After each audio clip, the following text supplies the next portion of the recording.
जो मनुष्य आस्तिकता नास्तिकता की बात से हिल जाता हो वह दो कौड़ी का है।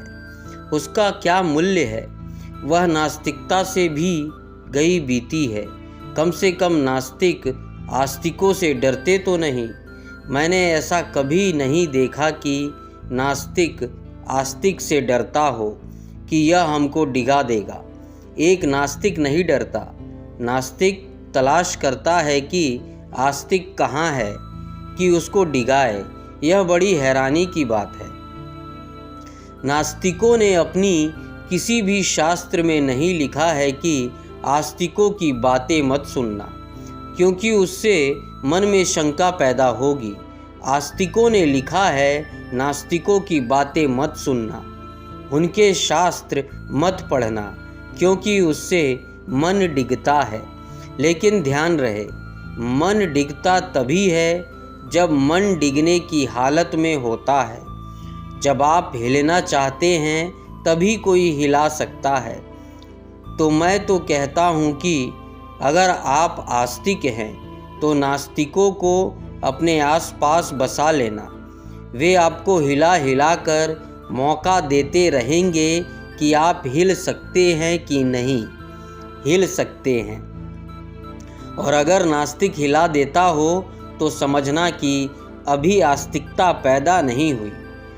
तो झूठी आस्तिकता अपने ऊपर थोपे मत रहना।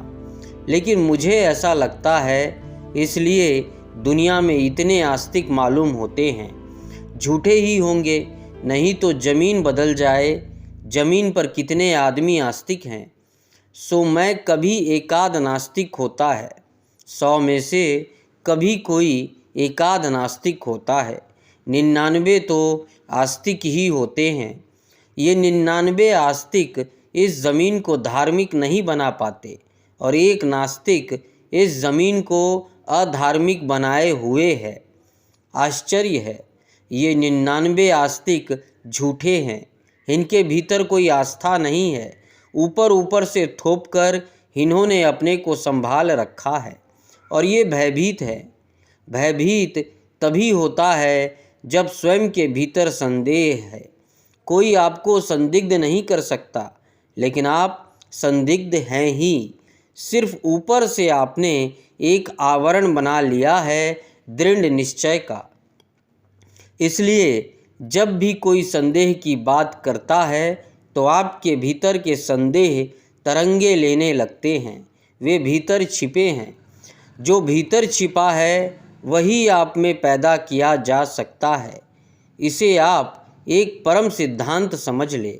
जो आपके भीतर नहीं है उसे कोई भी पैदा नहीं कर सकता। अगर आपके भीतर संदेह है तो कोई भी संदेह पैदा कर सकता है।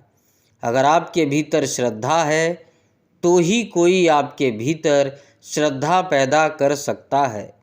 जो आपके भीतर नहीं है उसे भीतर जन्माने का कोई उपाय नहीं है। यम ने बड़ी कोशिश की हिलाने की। इस छोटे से बच्चे के साथ यम थोड़ा जाती करता हुआ मालूम पड़ता है। यह निर्दोष बच्चा को वह प्रलोभन दे रहा है। अगर सोचे तो थोड़ा हमें लगेगा कि यम थोड़ी जाती कर रहा है। इस निर्दोष बच्चे की, जिसकी उम्र 5 साल 7 साल इतनी कुछ रही होगी, उससे यह कहना कि तुझे हम स्वर्ग की अप्सराएं देते हैं थोड़ा ज़्यादा मालूम पड़ता है। इस भोले बच्चे को विकृत करने की पूरी कोशिश कर रहा है यम। इस छोटे से बच्चे को कहना कि तुझे हम सम्राट बना देते हैं सारे संसार का, कि तुझे जो चाहिए ले, तू जो मांगे हम देते हैं। छोटे बच्चे तो खिलौने के प्रलोभन में आ जाते हैं। सारा संसार देने का प्रयोजन जहाँ बनाया जा रहा हो, सारे संसार का साम्राज्य देने का जहाँ प्रलोभन दिया जा रहा हो, वहाँ कहना चाहिए कि यम थोड़ा कठोर परीक्षा ले रहा है। बूढ़े बूढ़े भी खिलौने में उलझ जाते हैं। एक युवक मेरे पास आया। ऐसे ही हमने उससे पूछा कि तुम्हारे पिता भी कभी यहाँ आते हैं? उसने कहा कि नहीं, मेरे पिता को फुर्सत ही नहीं है।